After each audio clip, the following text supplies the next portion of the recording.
High বন্ধুরা, আমি সোমা চলে এসেছি আমার মেনু নিয়ে। আশা করি তোমাদের খাওয়া দাওয়া হয়ে গেছে, সবাই সুস্থ আছো, ভালো আছো। তো বন্ধুরা, আজকের মেনু দেখো,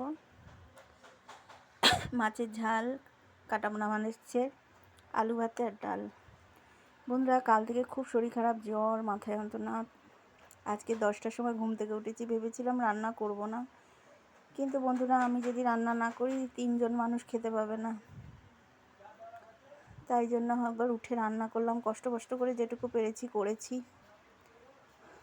বন্ধুরা দেখো, আজকের মেনু এই পর্যন্তই, এইটুকুই করতে পেরেছি অনেক, কেননা শরীর প্রচুর খারাপ, দাঁড়াতে পারছি না, তাও আমি করলাম। চলো বন্ধুরা, সবাই খাওয়া দাওয়া করে নাও, দুপুর হয়ে গেছে। তো সবাই সুস্থ থেকো, ভালো থেকো, রাধে রাধে, বাই বন্ধুরা।